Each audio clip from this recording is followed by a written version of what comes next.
You're listening to The Outcue, a 21 News journalist perspective on a top news story. Good afternoon. It is Friday, January 31st. I'm Assistant News Director Justin Mitchell, and this is The Outcue. Back after a one-week hiatus last week, and it has been a very busy week nationally and locally. And the story that we're going to use as a jumping off point today is where those two marry. And we're going to use it as an opportunity to talk about how when information comes in so fast and furious, how you have to think quickly on the fly to make sure that you are getting the most important thing that your viewers need to know right then. So of course this week, one of the many big national stories was the proposed freeze on all federal funding. With us today is Robert McFerren and Erin Simonek, who all worked on this story with me on, was it Wednesday, guys? Wednesday. Yep. Yeah. Wednesday, yeah. So this was one that started in the morning as one that we weren't going to touch at all because we didn't see any immediate local impact. By the end of the day, it's our lead, it's a live shot, we're talking to all these different organizations. So we're going to just talk about how that plays out and how you have to think on the fly.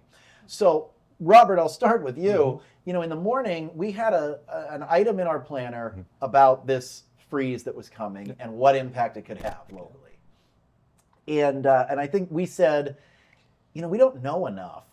So I don't think it's effective to just kind of do gloom and doom like, oh, the sky could be falling without specifics. So we opted in the morning to say, listen, we don't know what this means, and until we know a little more about it, we're not going to do anything yet. The nationals can cover this, and then we'll see what the local impact is once we know more. And then that evolves, right? Right, and then we start hearing and seeing, you know, that some of the things that could be impacted, you know, and it's across the board, you know, things that you're not really thinking about, you know, it's like, well, it's a national story. It's going to have some local impact, but we don't know what it is. And as you start hearing and learning and talking with people, it's like, oh, well, this is, you know, this is children, this is elderly, this is literally everybody, and you know, anyone who's getting any type of assistance across the board in some way, shape, or form could be impacted by this. And it was also, the information was unclear still, even throughout the day. There was a White House press briefing that said things wouldn't be affected, that later it turned out would have been affected. And we started getting calls. I took a call from someone who said, listen, I don't know if you're working on this, but there's a lot of local organizations that have federal money in the pipeline. Do you realize that means they might not get that money for things that are already done, things that they need reimbursements being for? worked on, already being built, being, you know, yes. So when that switch clicked, we realized, okay, we've got to do something on this. Still not sure what, right? Now, Erin, you come in the afternoon, so this is playing out before you get in. Right. And I think initially I was planning on having you cover a school board meeting that night. And I was like, all right, well, I still don't know what we'll say. Let's just gather information. Right. And then I get a call from somebody who says, listen, the United Way, they have, I forget the exact dollar figure, but there's a lot of money that's in question there. Bob Hannon's available to talk at a certain time. We know we've got to get him. Here's some other people you might want to talk to. So now it's the Boys and Girls Club I talked to. There's a $1.5 million community park that's in jeopardy. There's Jimmy Sutman from the Golden String and the Purple Cat and GABA Camp, and that is all up in the air now. And who else did we talk to, guys? Merritt. Yeah. Jennifer Merritt, yes. And then Second Harvest Food Bank, we were checking in on them to see if this would directly impact them. And we learned that it wouldn't right off the bat, but they were paying close attention to it. But I think this is a perfect example of a national story that can easily be localized, because you see these different organizations. And of course, with any kind of breaking news, there's uncertainty that comes about when it comes to, okay, how does this impact our local groups? The White House wasn't being very transparent when it comes to what those details are when it comes to what programs would be and wouldn't be affected. Even after the press conference, the press briefing, I believe there was also still some confusion. And of course, that trickles down to the local level here. And people were, I mean, some were just cautiously watching it. Others were really, really worried. Right. Because there's things like, for instance, it was unclear whether this would affect SNAP benefits. So like you mentioned the food bank, okay, maybe they don't have federal money in the pipeline that would affect them directly, but if SNAP benefits get cut off, then their demand is going to shoot way up. Right. Right. I think the figure for people that get food assistance in the Mahoning Valley is, and Robert, you might know this number, I believe it's 200,000. Yeah, I don't It's know. at least, it's in the Yeah, hundreds of thousands. I know Yeah. that. I know Medicaid is another one. Between Medicaid and SNAP, we're talking in the neighborhood of about 200,000 people in the Mahoning Valley. Yeah, and try to feed that many people. Exactly. So that's a potential impact. So now you're thinking about the impact to these organizations, what it might mean to people, and how to present this in a way that makes sense, that's not this breathlessness. I know one thing I kept saying that day is it doesn't serve anybody well to do this breathless political reporting about, oh my God, I can't believe he's doing this, or oh my, I didn't want political people. What I wanted was simply, here is the policy, here is the impact of that policy. And the concern. Yes, let the chips fall where they Yeah. may. You could like the policy, but here's what the policy means. And so I think that that's the way that we should approach a lot of stories moving forward. I think that that's been a mistake of a lot of media in political reporting, is everything's been caught up through this political lens. And obviously politics and policy work hand in hand. But when you start putting it through a political lens, people just side with their teams and they don't learn anything. Right. Policy matters, so that's what we were going to focus on. So then you walk in, Erin, at when you get in at about 3:30, 3:40, Right. and we got to throw you right into this. I mean, I think Mike Iberis called and was available for an interview right then. So we basically had to say, listen, here's what's going on. Here's what the story's going to be. You're going to be live at 6. Here's the interviews we already got in-house. Yes. Go. And I think it's interesting too with that specific story where you had to be cautious with the way you worded the story, because right before, I believe it might have been before the 6 live shot or possibly before the 11 package aired. I think it was before the 6 p.m. where it was revealed that a federal judge actually blocked Yes. Trump's administration from moving forward with that freeze on federal funding. And so it's interesting because you're talking to these groups where, of course, you don't want to incite panic, but again, they're concerned. They're concerned moving forward. I know GABA Camp, they were telling us how they already signed a contract with those federal funds that would be applied to growing that GABA Camp facility. So they were already approved for those funds. Right. Those funds were already in their account, for lack of better words, but they still didn't know. I mean, there was just so much up in the air with that story. So like I said, you have to go you have to proceed very cautiously with how you word things. And then, of course, when it was announced that a federal judge put a stop to moving forward with this, well, the confusion furthered. And so us as journalists, we have to be cautious with how we present that, and just continuing to say, I know, the words potentially or possibly, just to play it safe so you don't induce that panic. And, Absolutely. And at the same time, also telling these stories of these local groups here who have those concerns. Right. The impact could Yeah. be very dire, Yeah. and that's not panic. That's reality. Right. But let's not step outside of the scope of what we do know. Right. And the judge blocking that was only in effect until Monday. Correct. But then the next day, the Office of Management and Budget rescinded this memo. And then I believe at the press briefing later that day, the press secretary for the White House again said, no, we're still moving forward with that. So as we speak right now, we don't know how that's going to play out, Right. but it is probably going to in some form. I mean, that's been a big key, tenet of the campaign and of this administration, is they do want deep cuts. So it may not be exactly like what we thought, but there will be cuts. But we'll see with executive order, you're going to see court challenges, which we know. And that was another thing, is there was, the locals were expressing some hope that whatever money they were accounted for, or that was allotted to them, wouldn't be affected, since it was allotted by Congress, and constitutionally they have the power of the purse. So can an executive order overturn that? And if it cannot, then maybe they'd still be okay, but they didn't know. And Right. a court challenge is not a quick thing. Yeah. So then, Robert, another thing you and I talked about is how to organize what these stories are, because they're not all, it's not going to be all one story. Let's assume that this is all going to go forward. Let's pretend for a moment that we're back in the middle of the day and the judge hasn't blocked it and there's no rescinding of the memo. This is going forward. Well, there's What Matters Locally right now, telling the initial story. There are probably secondary stories that are of lesser impact but will be important to the people that are directly affected. And then there's really big ones that are very niche in their impact, but the impact would be huge. Yeah. So like, secondary ones, I can't remember right off the top of my head. There was one we were talking about, and maybe you'll remember, that was like, well, that's probably a tomorrow or the day after story. I mean, there were things like, heap assistance for heating and cooling for, Would that be effective? You're right. I mean, some of these, but, again, it's not unimportant, but it's not important for the big, some of these things are going to impact people right this second, it's a... So it's sort of the initial story is everybody you can find locally and what they can make heads or tails of it. Right. But Medicaid comes to mind. Yeah. If they would have frozen Medicaid, I think if everybody immediately thinks of Medicaid as, okay, well, it's insurance for people under a certain income level. And that is what it is. Mm-hmm. But that means that when they go to the hospital, that's how the hospital gets paid.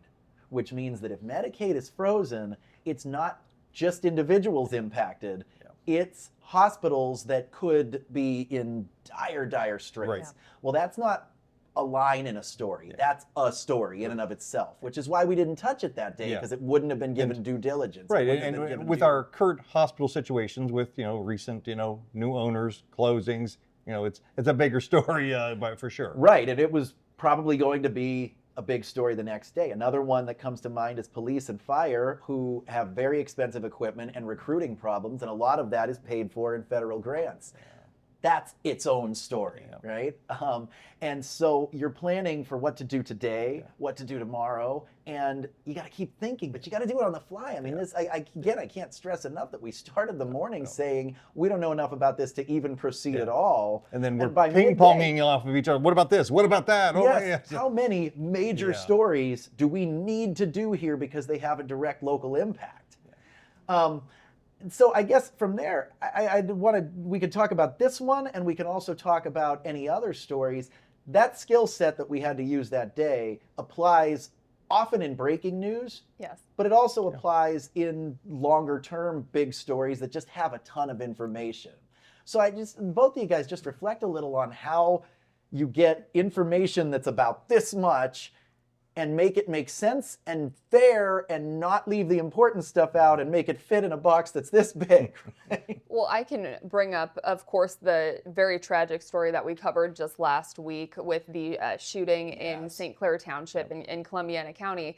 Of course, when there's a major breaking news scene like that, you kind of put your journalistic hat on, go to the scene, and you just kind of get in the car, drive there without really knowing a lot of detail. And I think any journalist can agree that race of adrenaline that goes through you really fuels you to find answers quickly and of course report accurate information when a community is seeing this unfold, this tragic, horrible situation unfold.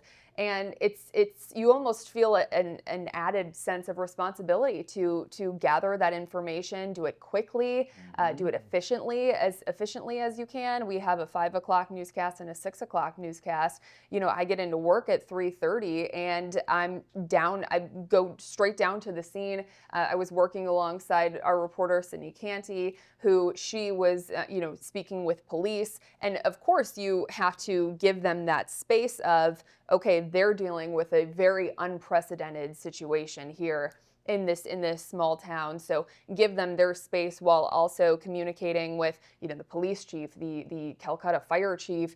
We were sitting right next to that dentist's office where the young girl was fatally wounded. And so you see all of this unfolding in front of you. And of course, you have to put emotions aside and really just move forward with gathering that information. It goes anywhere from, I was talking with an employee at a local business right next door who told me, what he saw. And of course, that's information that you can consider and help kind of put you in that setting. But of course, you have to be cautious with only portraying and giving information to our audience from public officials and all that. Well, and also it's what you say, and it's also knowing what you don't want to say and what's appropriate to say when. Yes. Because I know that in the immediate aftermath of that, one thing that we had a discussion on was, these employees at this dentist office, they saw it. They're witnesses. You want to get all the information, go talk to the witnesses.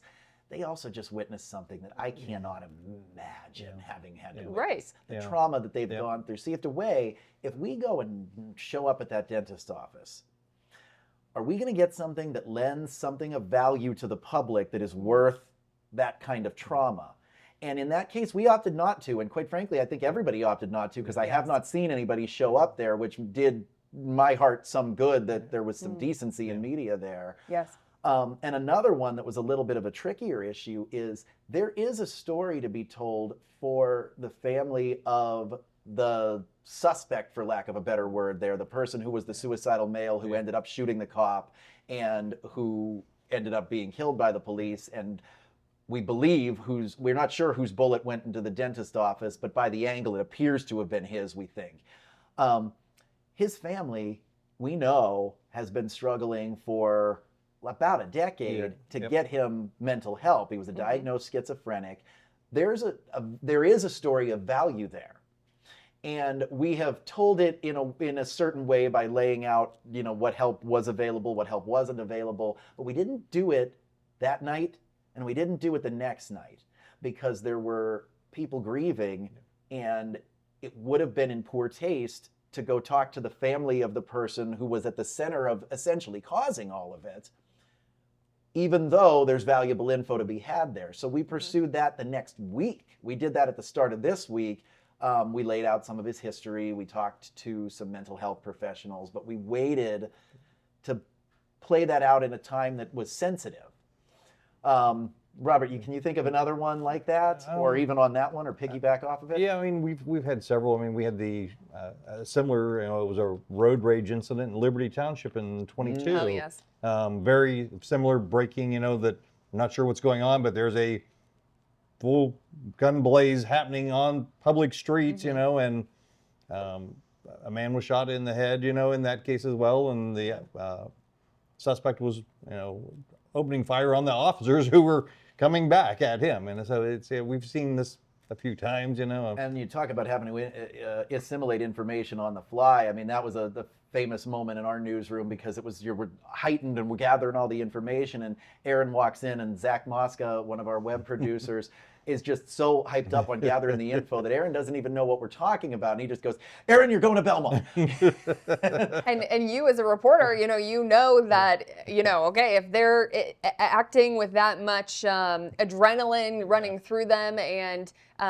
chaos, organized chaos in the newsroom, where okay, I'm going to Belmont, and then I'll learn the information as I progress. But the stories like that, it's just interesting how many side angles you can take with it, where, especially with the St. Clair Township, the nuts and bolts, obviously, of what we know, and then I'm stepping into my live shot directly after Sydney, explaining what witnesses saw.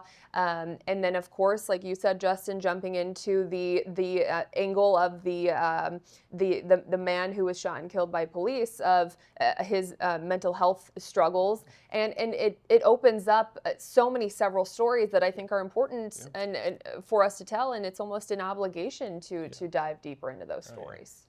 That doesn't even include East Palestine or the Realty Tower. Yes. Well, and I'll go back a little further, because the one that I think of that was the hardest and fastest I've ever seen information come at us was the beginning of the COVID pandemic. I have never seen anything like that, where it was weeks of, what is this? This is the disease of the week sort of thing that you hear from time to time.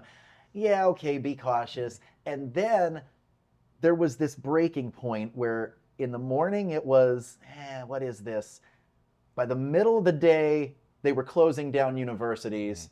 By the end of the day, they were closing down all schools. By the end of the week, they were closing down all bars and restaurants. And that proceeded to go at breakneck pace every day, 7 days a week for months on end. We had home offices set up. We were getting, we had credentials from the Department of Homeland Security that would allow us to be on the road in the event of martial law being declared. I'd never seen anything ramp up like that, because we didn't know what we were dealing with. Now you talk about how do you put, you know, you want facts, you don't want to scare people, but you're scared. You don't know what you're dealing with. And you got to put on that brave. I'll tell you what, the beginning of that is the only time that I have felt like I could almost pass out from being overwhelmed with things coming at you, because there was this moment of realization that there was no bread on the shelves. Like it felt like a total collapse. Yeah, and what's interesting is I feel like as news anchors and anyone in the news business, you almost have to have a professional front of, okay, I'm getting this information and I now have to give this to our audience. And for example, the COVID pandemic and the beginning stages of that is a perfect example, where I was still at Kent State when I was actually anchoring that evening when they announced that classes were canceled for the rest of the semester. And I remember thinking, this is my senior year, you know, I feel like I'm in an alternate universe or something like that. And you almost have to put that maturity cap on of saying, okay, it's my job to present the facts that we know.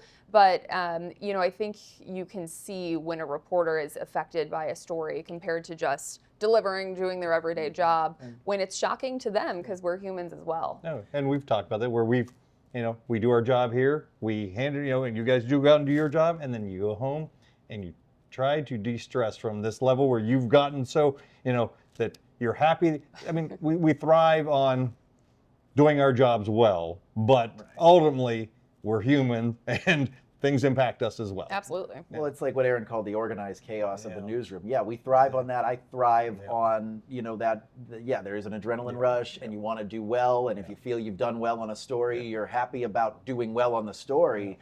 But you also recognize the real world impact of the story. And that weighs on you in a way that you can't let it weigh on you when you've got a job to do.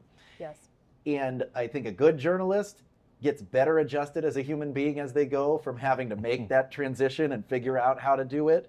And a lot of people burn out on it. There's a reason that there's a lot of people who don't stay in journalism forever, because this does take a certain type of person who's able to make that separation.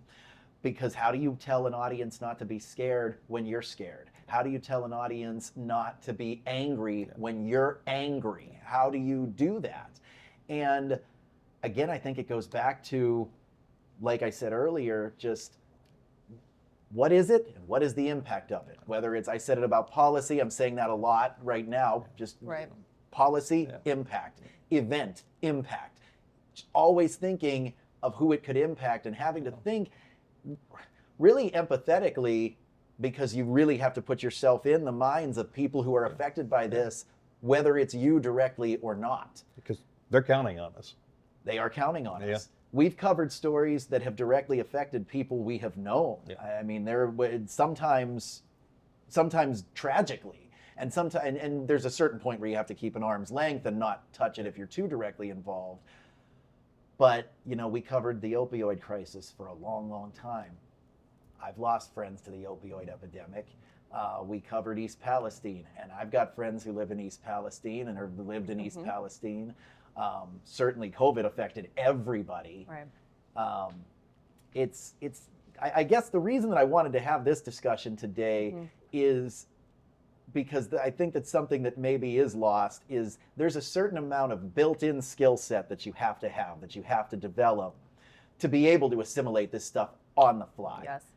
Because you can coach a young reporter who has all day through a story. You can't take somebody who doesn't know how to think about all of this stuff intuitively and just throw them in, because they won't. They'll fail. You'd be setting them up for failure.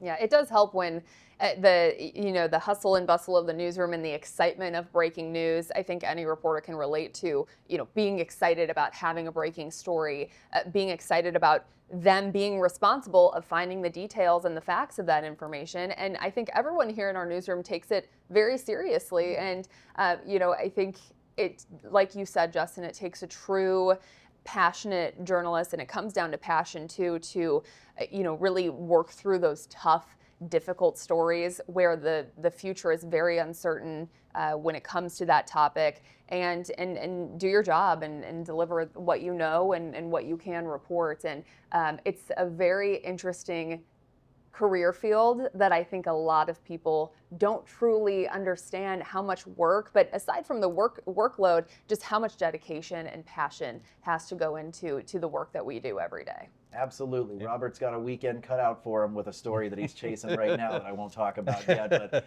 he's not going to be relaxing. He's working on a story because this is what we do. This is what we do in our spare time. Yep. We'd sleep a little later, but we're always looking for information. You're always looking. Anything else you want to add, Robert? No, I think that we've covered it well. So, again, this is just the whole purpose of this podcast is exactly this kind of a look behind the scenes. You see it on the air, you see it online. You don't realize how much you depend on this information, so you definitely don't realize how much work and how much thought has to go into what you know, what you don't know, what we don't know, and how you find it and do it responsibly. So this podcast exists to give you that peek behind the curtain. And I say that as a segue into reminding you that if you have ever wondered anything about the news business, let us know. Send me an email, send the newsroom an email. You can always reach us at news@wfmj.com, watchdog@wfmj.com, call our newsroom at 330-744-8821. You can reach me at jmitc@wfmj.com. We're an open book, largely, in terms of how we do this. Obviously, there are things that have to be kept confidential in a newsroom because that's part of journalism, is cultivating sources that you protect. But the methods are valuable for all citizens. You might not have the time, but critical thinking that goes behind it is something that everybody should consider. It's only there to protect you from the powers that be, who are not always particularly benevolent. And even when they are, they have interests that may not align with yours. Information is knowledge. And that's why we exist here.